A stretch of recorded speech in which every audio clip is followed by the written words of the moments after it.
Kemuliaan bagi Allah di tempat yang maha tinggi dan damai sejahtera di bumi di antara manusia yang berkenan kepadanya. Salam damai bagi saudara-saudara sekalian dalam ibadah malam kudus ini. Salam.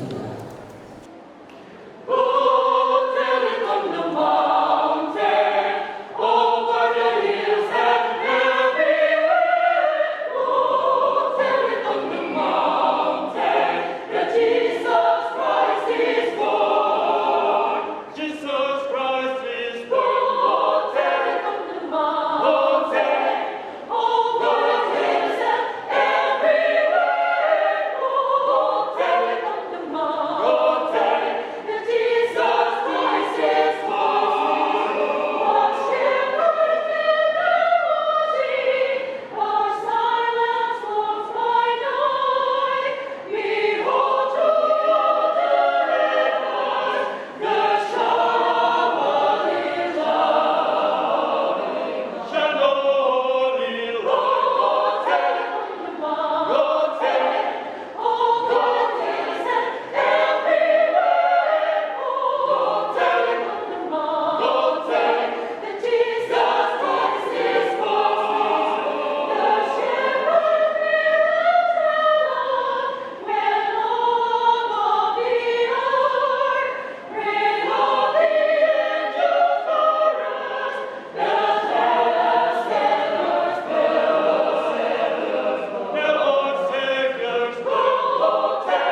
Perkenalan reading yang ketiga dilakukan oleh koordinator Rayon 1. Disusul pembakaran lilin berikutnya oleh koordinator Rayon 2.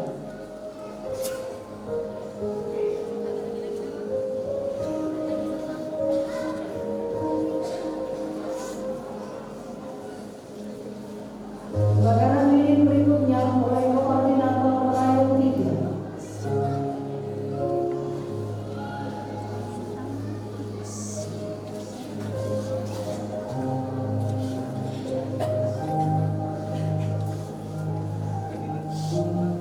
Pembakaran lilin selanjutnya oleh koordinator Rayon 4.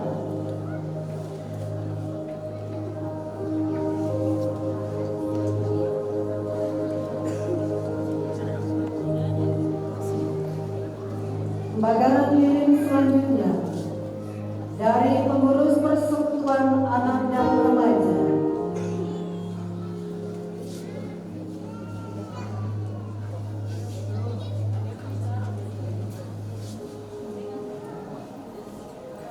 Pembakaran lilin selanjutnya oleh Ketua Persekutuan Anggota Muda.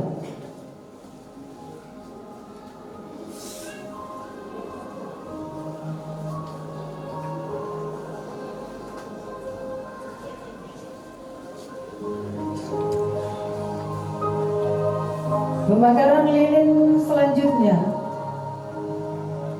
perwakilan dari Persekutuan Wanita. Jika ada pengurus Persekutuan Wanita tingkat jemaat, dipersilakan Ibu Kulale.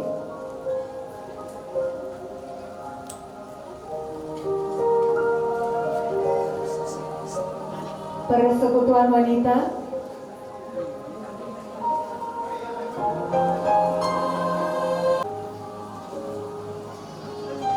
Bapak Joni Kyulu atau rekan-rekan yang lain dipersilakan.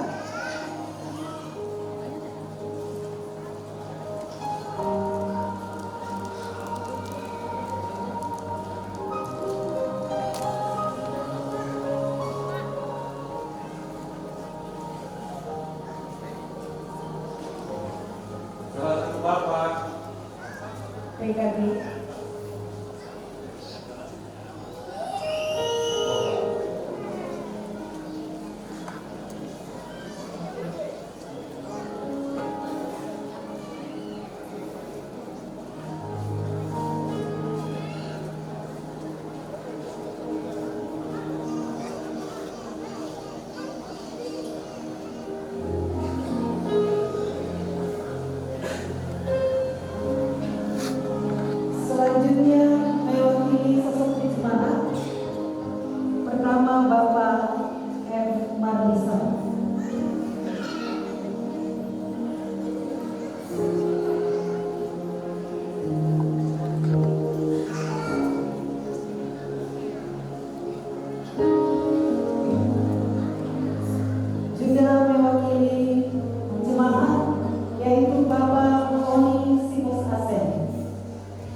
Sebelumnya mari kita tenang dan kita berdoa. Kita berdoa. Bapa di sorga, Bapa dalam nama Yesus, Tuhan yang lahir di Bethlehem, yang malam ini kami ada pada malam kudus itu, malam penantian kelahiran, dan kami berkumpul di tempat ini untuk kami mensyukuri akan segala anugerah dan kasih-Mu yang besar yang Engkau beri bagi kami dalam pengharapan iman kami.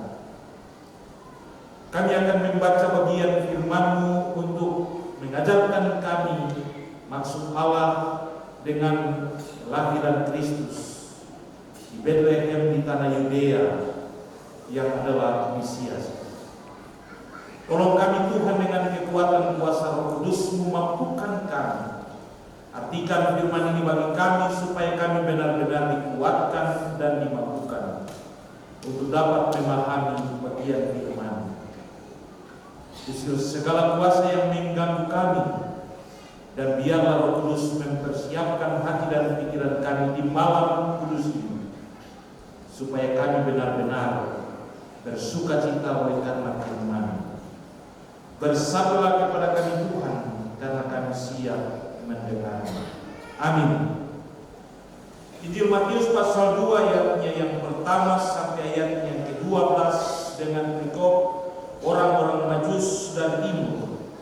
Sesudah Yesus dilahirkan di Bethlehem di tanah Yudea pada zaman Raja Herodes, datanglah orang-orang Majus dari timur ke Yerusalem dan bertanya-tanya, di manakah dia raja orang Yahudi yang baru dilahirkan itu? Kami telah melihat bintangnya di timur dan kami datang untuk menyembah dia. Ketika Raja Herodes mendengar hal itu, terkejutlah ia beserta seluruh Yerusalem. Maka dikumpulkannya semua imam kepala dan ahli Taurat bangsa Yahudi, lalu dimintanya keterangan dari mereka di mana Mesias akan dilahirkan. Mereka berkata kepadanya, di Bethlehem di tanah Yudea, karena demikianlah ada tertulis dalam kitab Nabi. Dan engkau Bethlehem tanah Yudea, engkau sekali-kali bukanlah yang terkecil di antara mereka yang memerintah Yehuda, karena daripadamulah akan bangkit seorang pemimpin yang akan mengembalakan umatku Israel. Lalu dengan diam-diam Herodes memanggil orang-orang Majus itu dan dengan teliti bertanya kepada mereka bila mana bintang itu nampak. Kemudian ia menyuruh mereka ke Bethlehem. Katanya, pergi dan selidikilah dengan seksama hal-hal mengenai anak itu, dan segera sesudah kamu menemukan dia, kabarkanlah kepadaku supaya aku pun datang menyembah dia. Setelah mendengar kata raja itu, berangkatlah mereka, dan lihatlah bintang yang mereka lihat di timur itu mendahului mereka hingga tiba dan berhenti di atas tempat di mana anak itu berada. Ketika mereka melihat bintang itu, sangat bersukacitalah mereka. Maka masuklah mereka ke dalam rumah itu dan melihat anak itu bersama Maria ibunya. Lalu sujud menyembah dia. Mereka pun membuka tempat harta benda dan mempersembahkan persembahan kepadanya, yaitu emas, kemenyan, dan mur. Dan karena diperingatkan dalam mimpi supaya jangan kembali ke Herodes, maka pulanglah mereka ke negerinya melalui jalan lain. Demikian firman Tuhan. Shalom. Dari Matius pasal 2 ayat 1 sampai 12 kita akan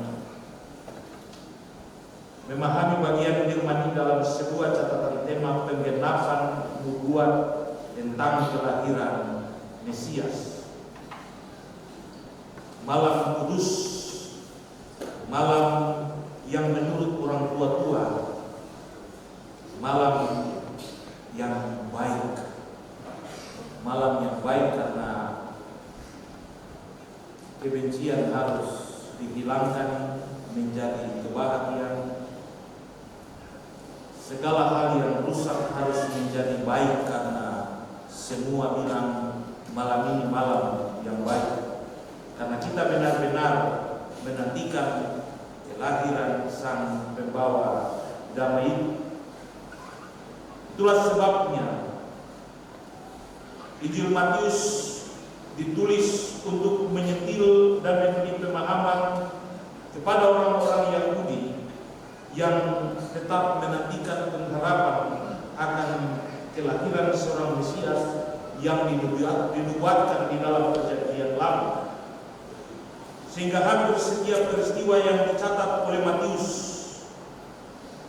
merupakan peristiwa-peristiwa penting yang berhubungan dengan kehidupan Yesus, selalu dikaitkan dengan kitab Perjanjian Lama. Sehingga orang Yahudi melihat bahwa Yesus sebagai Mesias yang dijanjikan dan mereka sangat merindukan.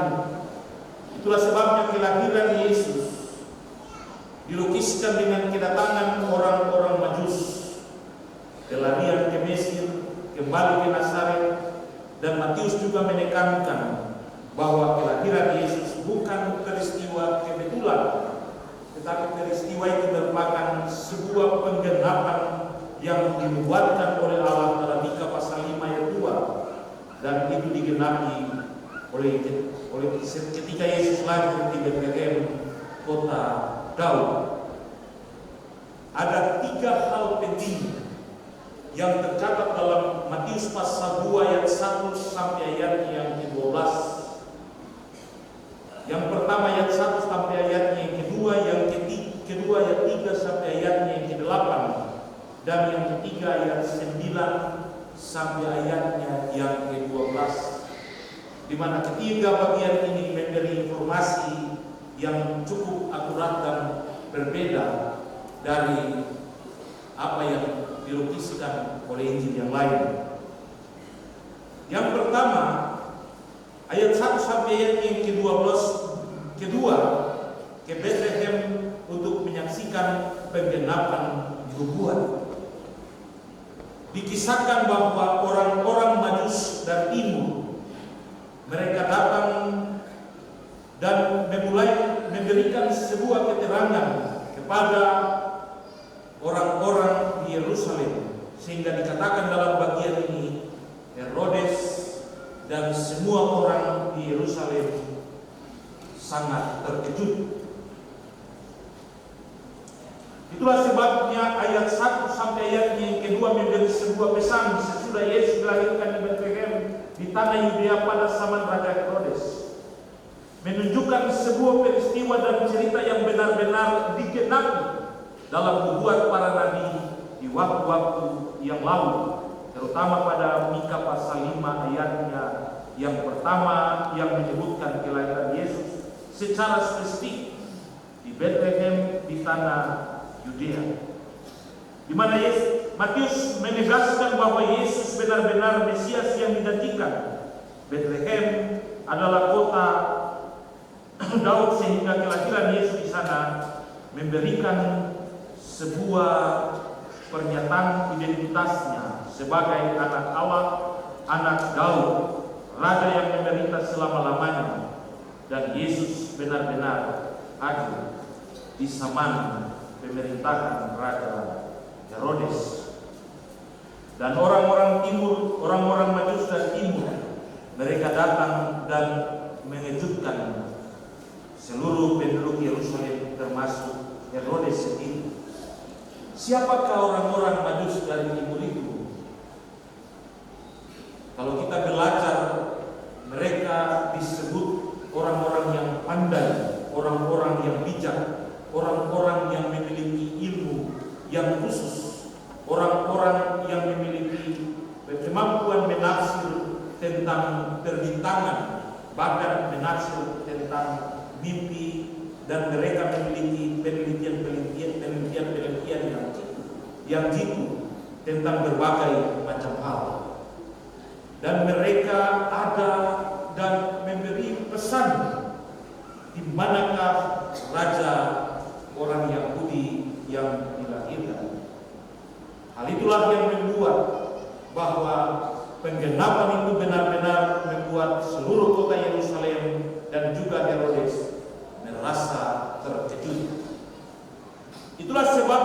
ketika mendengar berita itu, bagian yang kedua, ayat 3 sampai ayat yang ke-8,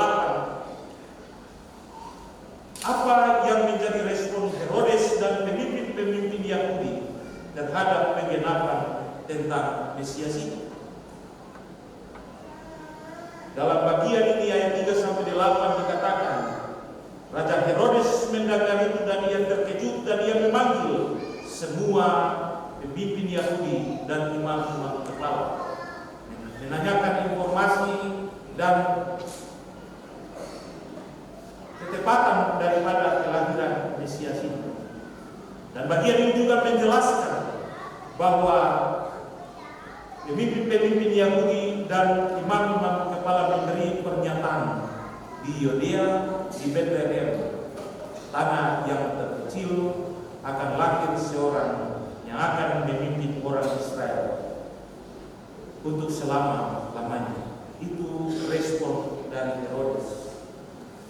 Kemudian yang ketiga ayat 9 sampai ayat 12. Di situ juga menuliskan dan memberi sebuah catatan pesan tentang respon orang-orang Majus terhadap penggenapan nubuatan tentang Mesias itu. Di mana dalam bagian ini dikatakan Tuhan sendiri memberikan petunjuk kepada mereka para Majus itu. Tuhan menyatakan kuasa dan memakai bintang sebagai salah satu tanda yang memberi catatan kepada mereka bahwa ia dilahirkan pada satu tempat. Dan pada bagian itu dikatakan bintang itu berhenti tepat di mana anak itu dilahirkan. Dan anak itu ada, dan mereka pun masuk menjumpai. Respon para Majus, mereka masuk melihat, bersukacita, mereka menyembah, memberi apa yang ada pada mereka sebagai persembahan ketika anak itu dilahirkan. Itu 3 hal pesan yang disampaikan dan diberi sinyal kepada kita semua ketika kita ada di malam kudus ini. Oleh sebab itu Bapak Ibu, ketika kita ada di malam kudus ini, sesungguhnya kita harus menyadari bahwa Yesus adalah penggenapan nubuat, tetapi lebih dari itu Dia adalah jawaban bagi kerinduan dan kedalaman hati manusia yang menginginkan Ia ada sebagai Raja Damai. Ia memberi pengampunan, Ia memulihkan segala macam hubungan yang retak antara manusia dengan Allah. Dan pada malam yang kudus itu kita diingatkan bahwa Natal bukan sekedar perayaan tahunan, tetapi sebuah undangan dari Kristus, Sang Raja Damai untuk kita, memberi arti pada hari yang penuh bahagia itu. Tadi saya nonton YouTube, ada satu pendeta di khotbah. Dia bilang, kalau hari ini kita bilang hari yang baik, mari kita memberi enak hari itu dengan bahasa-bahasa kita yang indah. Kalau hari ini hari yang baik, mari kita menjadikan hari ini sebagai hari yang bahagia dengan tindakan-tindakan dan perbuatan kita yang baik. Kalau hari ini hari yang baik, mari kita ciptakan hari ini menjadi hari yang membawa sukacita bagi setiap orang yang hidup dengan kita di tengah-tengah hidup ini. Bukan bilang hari baik tapi simpan dendam sampai mati. Bukan hari baik tapi bikin hal-hal yang tidak baik terus.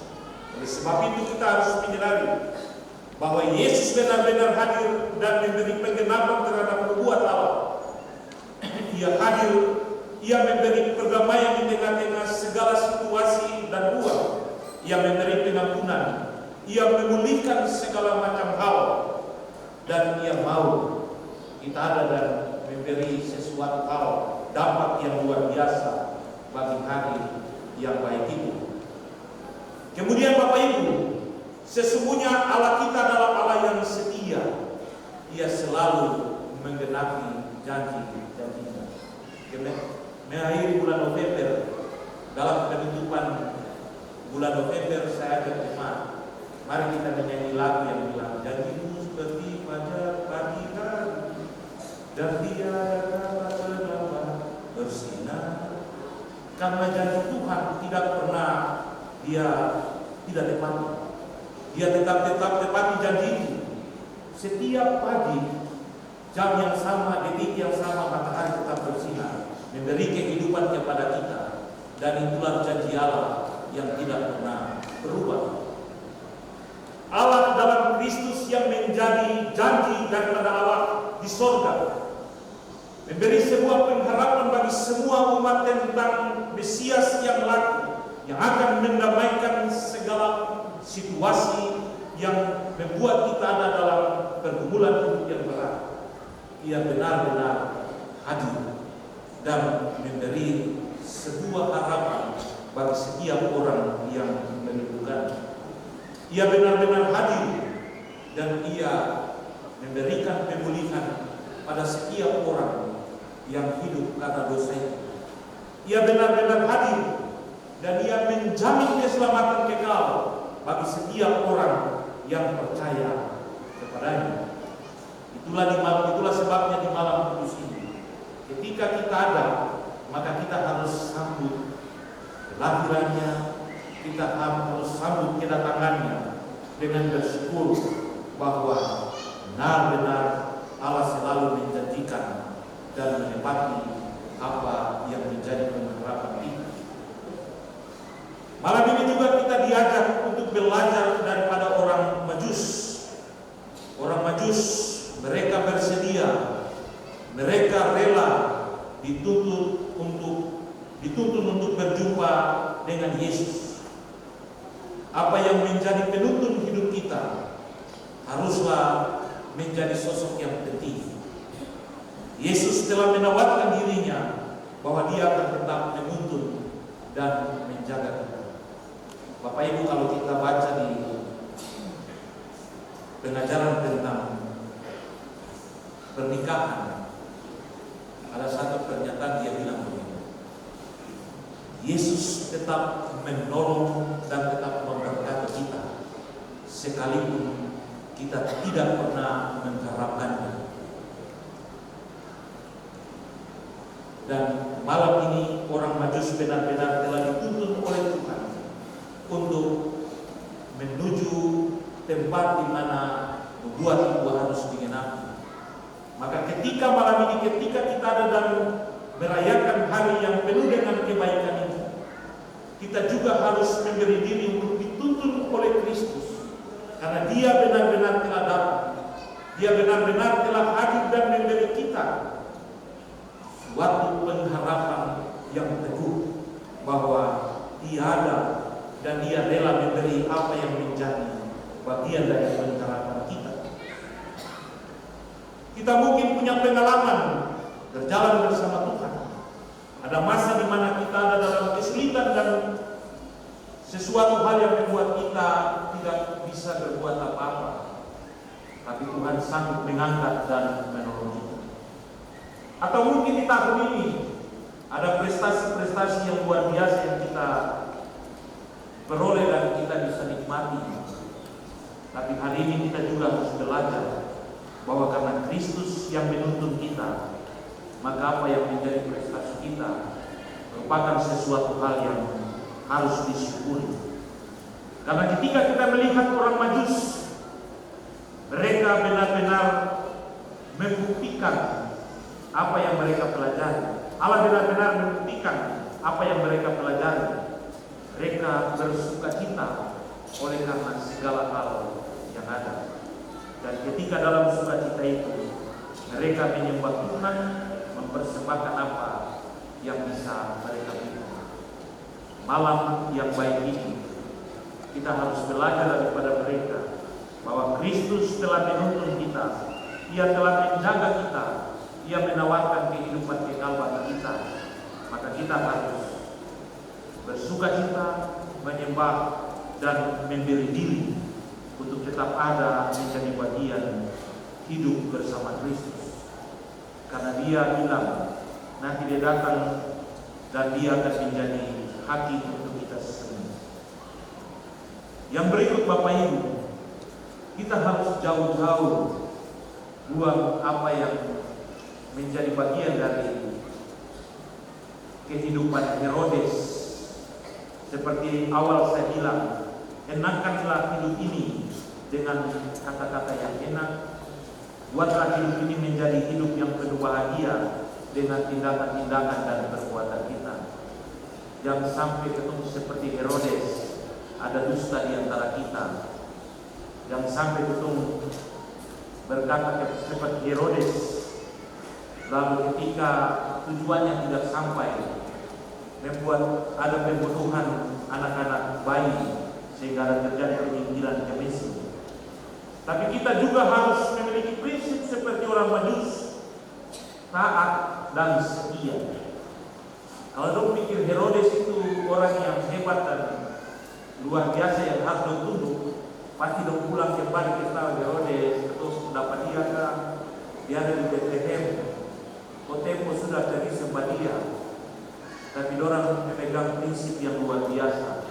Dikatakan dalam bagian yang berikut, dong dalam lain kembali ke negeri mereka karena sudah diingatkan oleh Tuhan. Itulah prinsip ketaatan dan kesetiaan. Lebih senang dengan Tuhan daripada dengan dunia. Lebih senang dengan Tuhan daripada mengikuti keinginan-keinginan yang ada pada kita. Oleh sebab itu jemaat yang diberkati Tuhan, mari kalau malam ini kita ada di malam kudus, malam yang baik, malam yang bahagia, jangan ragu.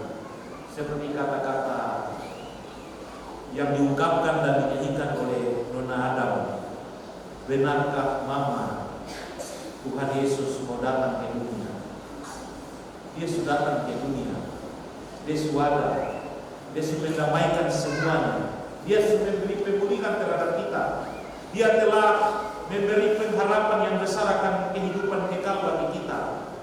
Tunggu dia datang kembali sebagai hakim pada kedua kalinya, dan dia akan memberi kita sebuah jawaban yang pasti, neraka atau surga. Dan malam ini, ketika malam ini menjadi malam yang baik, mari ciptakanlah suatu hidup yang baik. Jadikan Yesus sebagai yang utama, yang mempersembahkan sesuatu hal yang terbaik. Selalu jalan di dalam Tuhan. Ingat, supaya kita tetap dapat berkat dan menikmati segala hal yang luar biasa. Tuhan berkati kita semua. Malam kudus ini menjadi malam yang penuh dengan bahagia. Amin.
Bapak Ibu yang diberkati Tuhan, para majus menyambut kelahiran Yesus dengan membawa persembahan mereka berupa emas, kemenyan, dan mur. Maka kita pun diajak untuk tidak hanya bersukacita dan bersyukur, tetapi juga mempersembahkan persembahan kita bagi kemuliaan nama Tuhan Yesus. Hai Gembala dan Rata bangun-bangun.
Thank